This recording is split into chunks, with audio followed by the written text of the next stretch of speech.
Support and রেজিস্ট্যান্সের এই ভিডিওটা হচ্ছে সেকেন্ড পার্ট।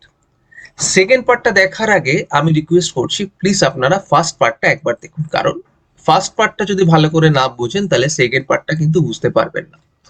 তো সেকেন্ড পার্টে আমি ডিসকাস করব যে কি কি ধরনের সাপোর্ট অ্যান্ড রেজিস্ট্যান্স মার্কেটে দেখা যায়, সাপোর্ট অ্যান্ড রেজিস্ট্যান্স কিভাবে ড্র করতে হয় সেটাও আপনাকে জানতে হবে। স্মার্ট মানির সাথে সাপোর্ট অ্যান্ড রেজিস্ট্যান্সের কি সম্পর্ক, এটা যদি আপনি না জানেন তাহলে কিন্তু সাপোর্ট অ্যান্ড রেজিস্ট্যান্স লেভেলে যে ট্র্যাপের সৃষ্টি হয় সেখানে আপনি সেই ট্র্যাপে কিন্তু পড়ে যেতে পারেন। তো স্মার্ট মানি কনসেপ্ট মানে স্মার্ট মানির সাথে সাপোর্ট রেজিস্ট্যান্সের কি সম্পর্ক সেটা জানার আগে আপনাকে প্রথমে সাপোর্ট রেজিস্ট্যান্স ব্যাপারটা কি, যেটা আমি পার্ট ওয়ানে ডিসকাস করেছি। সাপোর্ট রেজিস্ট্যান্স কি কি ধরনের হয় সেটা আমি এই ভিডিওতে ডিসকাস করব, আর সাপোর্ট এন্ড রেজিস্ট্যান্সকে আমি কিভাবে ড্র করতে পারি সেটা আমাকে কিন্তু জানতে হবে, কারণ ড্র না করতে পারলে আপনি তো বুঝতে পারবেন না কিভাবে সাপোর্ট এন্ড রেজিস্ট্যান্স কাজ করছে। তো ড্র করতে হবে সেটা আমাকে জানতে হবে। এই সাপোর্ট লেভেল এন্ড রেজিস্ট্যান্স লেভেলে প্রাইস যে ওপর দিকে উঠছে বা রেজিস্ট্যান্স লেভেলে প্রাইস যে নিচের দিকে নামছে, সেটা শুধু স্মার্ট মানির দ্বারাই সম্ভব। আমাদের মতো রিটেল ইনভেস্টরদের কাছে সেই পরিমাণ ক্যাপিটাল থাকে না যে আমরা মার্কেটে সাপোর্ট এন্ড রেজিস্ট্যান্স ক্রিয়েট করতে পারি। এই স্মার্ট মানি কখন অ্যাক্টিভলি সাপোর্ট লেভেলে পার্টিসিপেন্ট করবে আর কখন অ্যাক্টিভলি রেজিস্ট্যান্স লেভেলে পার্টিসিপেন্ট করবে, সেটা যদি আমরা জানতে পারি তাহলে কিন্তু আমরা ট্র্যাপ থেকে বাঁচতে পারবো। অ্যাকচুয়ালি সাপোর্ট এন্ড রেজিস্ট্যান্সের মেন উদ্দেশ্যই হলো যে স্মার্ট মানিকে জানা। সো আজকের টপিকে যে কি কি ধরনের সাপোর্ট রেজিস্ট্যান্স মার্কেটে দেখা যায় সেটা আমরা দেখব। সাপোর্ট রেজিস্ট্যান্স যত বেশি সিম্পল হবে, আপনি যদি কোনো চার্ট দেখেন সেখানে আপনি ক্লিয়ার সুইং দেখছেন, ক্লিয়ার লো দেখছেন, এই যে ক্লিয়ার যেটা সিম্পল আমার চোখে পড়ছে, খুব ক্লিয়ার ভাবে আমাদের চোখে পড়ছে, সেই ধরনের সাপোর্ট এন্ড রেজিস্ট্যান্স হচ্ছে প্রমিনেন্ট সাপোর্ট রেজিস্ট্যান্স। যেই চার্টে সাপোর্ট এন্ড রেজিস্ট্যান্স কে খুঁজতে আপনার কনফিউশনের সৃষ্টি হবে, তো সেখানে আমরা জোর জবরদস্তি কোনো সাপোর্ট এন্ড রেজিস্ট্যান্স ক্রিয়েট করব না। যত বেশি ক্লিয়ার যেখানে ভিজিবল হচ্ছে সাপোর্ট এন্ড রেজিস্ট্যান্স, সেখানেই আমরা সাপোর্ট এন্ড রেজিস্ট্যান্স কে ড্র করব। যখন কোনো প্রাইস নিচের দিকে যাচ্ছে তখন একটা ডিমান্ড থাকে, এই ডিমান্ডের জন্য একটা স্ট্রাকচার পয়েন্টের সৃষ্টি হচ্ছে, মানে এখান থেকে প্রাইসটা উপর দিকে যাচ্ছে, এই লেভেলে স্মার্ট মানি কাজ করে, এই লেভেলটাই পরে সাপোর্ট লেভেল হিসেবে কাজ করে কোনো চার্টে। যদি আমরা ফার্স্ট বাইং লেভেল, কারণ ফার্স্ট বাইং লেভেলকে খুঁজে বের করতে পারি, ভালো করে লক্ষ্য করুন এখান থেকে কিন্তু এই এই পয়েন্ট থেকে কিন্তু ফার্স্ট বাইং হয়েছে, মানে এই পয়েন্ট থেকে কিন্তু ডিমান্ড বেড়েছে।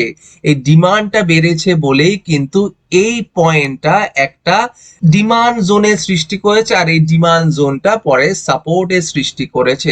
সিমিলারলি যখন কোনো প্রাইস ওপর দিকে উঠছিল, এখানে একটা স্ট্রাকচার পয়েন্টের ফরমেশন ঘটেছে, এখানে সাপ্লাই ঘটেছে, এখানে ফার্স্ট সেলিং লেভেল ঘটেছে, আর এই ফার্স্ট সেলিং লেভেলটা আমাকে পরবর্তীকালে রেজিস্ট্যান্স জোন হিসেবে বা রেজিস্ট্যান্স হিসেবে কাজ করেছে। সো প্রথম যে বাইংটা হয়েছে, বা প্রথম যে সেলিংটা হয়েছে, সেটা যদি আমরা খুব ক্লিয়ার ভাবে খুঁজতে পারি তাহলে আমরা সাপোর্ট এন্ড রেজিস্ট্যান্সকে খুব ভালো মতো মার্কেটে পয়েন্ট করতে পারবো, মার্কেটে খুঁজতে পারবো।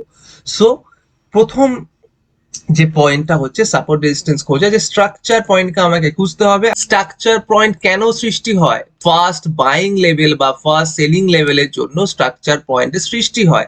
যেহেতু আমি সাপোর্ট নিয়ে কথা বলছি তাই আমি এখানে ফার্স্ট বাইং লেভেলের কথা বলছি। ফার্স্ট বাইং লেভেল আর স্ট্রাকচার পয়েন্ট একটা সুইং মুভের সৃষ্টি করে, মানে প্রাইসটা নিচের দিকে নামছিল, একটা সুইং করে দিচ্ছে। এই যে সুইং মুভটা, এই সুইং মুভটাকে যদি আমি মার্কেটে খুঁজে বের করতে পারি তাহলে সেটা একটা স্ট্রং সাপোর্ট হিসেবে কাজ করবে। সো ভালো করে লক্ষ্য করুন, প্রাইসটা নিচের দিকে যাচ্ছিল, এখানে একটা ফার্স্ট বাইং লেভেল, এটা হচ্ছে ফার্স্ট বাইং লেভেল, কারণ এর আগে কিন্তু কোনো বাইং লেভেলের সৃষ্টি হয়নি। সো এটা ফার্স্ট ডিমান্ড জোন, এই ডিমান্ড জোনে স্মার্ট মানি ইনভলভমেন্ট হলো, এখান থেকে একটা স্ট্রাকচার পয়েন্টের ফরমেশন ঘটেছে, ফার্স্ট বাইং লেভেল। প্রাইসটা দেখুন, এর এই সাপোর্টকে কিন্তু ব্রেক করতে পারছে না, একটা সাপোর্ট জোনের সৃষ্টি করেছে। আর আরেকটা ইম্পর্টেন্ট পয়েন্ট হচ্ছে সাপোর্ট কোনো পার্টিকুলার পয়েন্ট নয়, সাপোর্ট একটা জোন, কারণ প্রাইসের ফ্লাকচুয়েশন এই জোনের মধ্যে হয়, পার্টিকুলার পয়েন্ট দিয়ে আমরা কখনো সাপোর্টকে দেখবো না। তো ভালো করে লক্ষ্য করুন, ফার্স্ট স্মার্ট মানি ইনভলভমেন্ট যেটা একটা ফ্রেশ বাইং জোন, প্রাইসটা এখানে গেল, এটা একটা সাপোর্ট দিচ্ছে, কনফার্মেশন দিচ্ছে, এখানেও সাপোর্ট হিসেবে কাজ করছে আর এখানেও সাপোর্ট হিসেবে কাজ করছে। সো এই যে স্ট্রাকচার পয়েন্টের ফরমেশন ঘটেছে, এই তিনটে এই চারটেকে যদি আমি কম্বাইন করি, এটা একটা সাপোর্ট জোন হিসেবে কাজ করছে। সো এটা শুরুতে আমি কি দেখেছি, শুরুতে আমি দেখেছি ফ্রেশ বাইং। সিমিলারলি এখানে ভালো করে লক্ষ্য করুন, প্রাইসটা এখান থেকে একটু রিট্রেস হয়ে উপরে গেল, এখানে একটা ফ্রেশ সেলিং জোনের সৃষ্টি হয়েছে। তো এখান থেকে প্রাইসটা নিচের দিকে গেছে। তো আপনি যদি এই পয়েন্টে থাকেন, এই পয়েন্টে যদি আপনি থাকেন, আপনার কাছে ভ্যালিড রেজিস্ট্যান্স হবে এই পয়েন্টটা, এই পয়েন্টটা কিন্তু হবে না, কারণ প্রাইসটা এখানে একটা ফ্রেশ সেলিং হয়েছে, এটা তার আগের ফ্রেশ সেলিং হয়েছিল। সো আপনার কাছে ভ্যালিড রেজিস্ট্যান্স পয়েন্ট হবে এখানে, যদি আপনি এখানে থাকেন। এই ভ্যালিড রেজিস্ট্যান্স লেভেলটা এফেক্টিভলি কাজ করলো এখানে, এখানেও একটা রেজিস্ট্যান্স হিসেবে কাজ করছে। সো দুটো স্ট্রাকচার পয়েন্ট একে আমি যদি অ্যাড করি, এটা একটা রেজিস্ট্যান্স জোন হিসেবে কাজ করছে। সো আপনি যদি এখানে থাকেন, আপনার ভ্যালিড রেজিস্ট্যান্স লেভেল হবে এটা, এটা হবে না।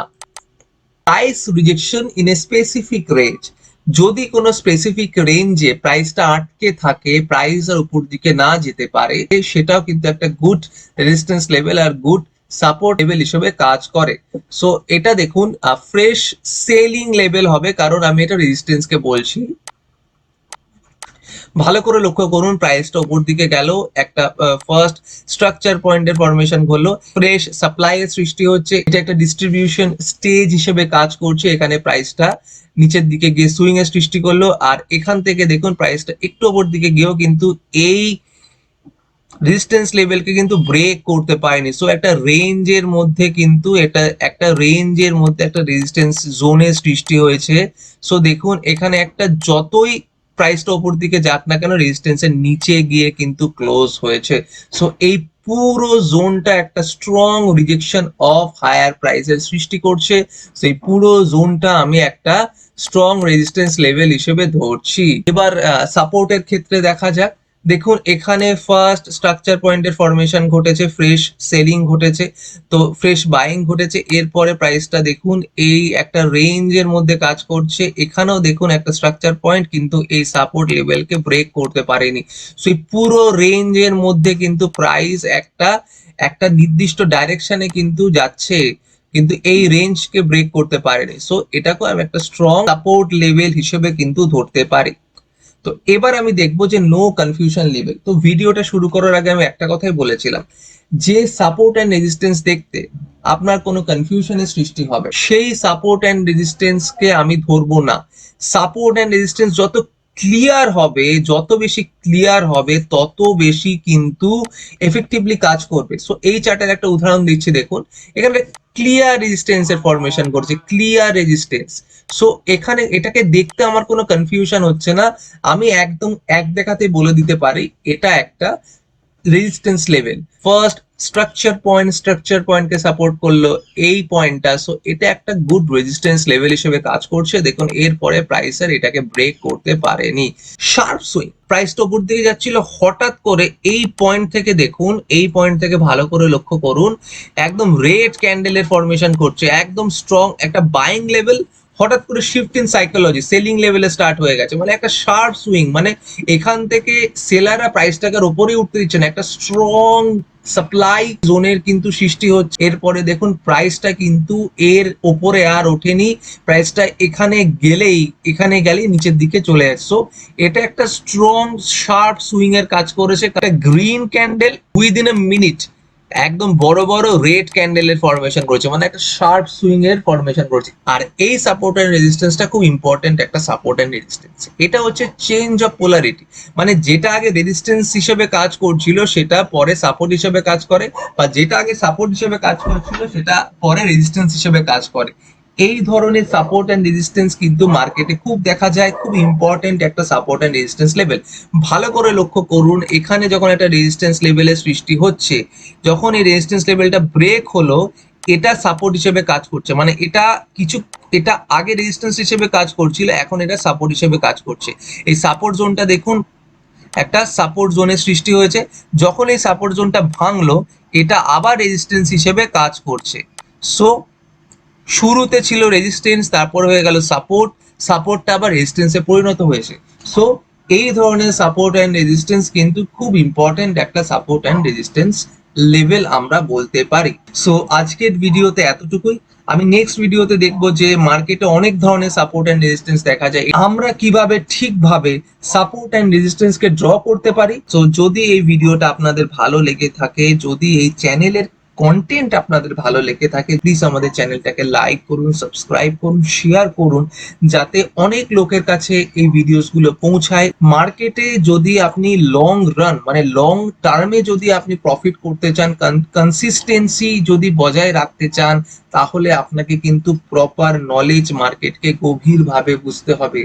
যদি আপনারা মার্কেটকে গভীরভাবে না বোঝেন, একদিন হয়তো প্রফিট করবেন, 3 দিন লস করবেন, যদি নেট প্রফিট অ্যান্ড লস দেখা যাবে সেটা মাইনাসে পোর্টফোলিও হবে।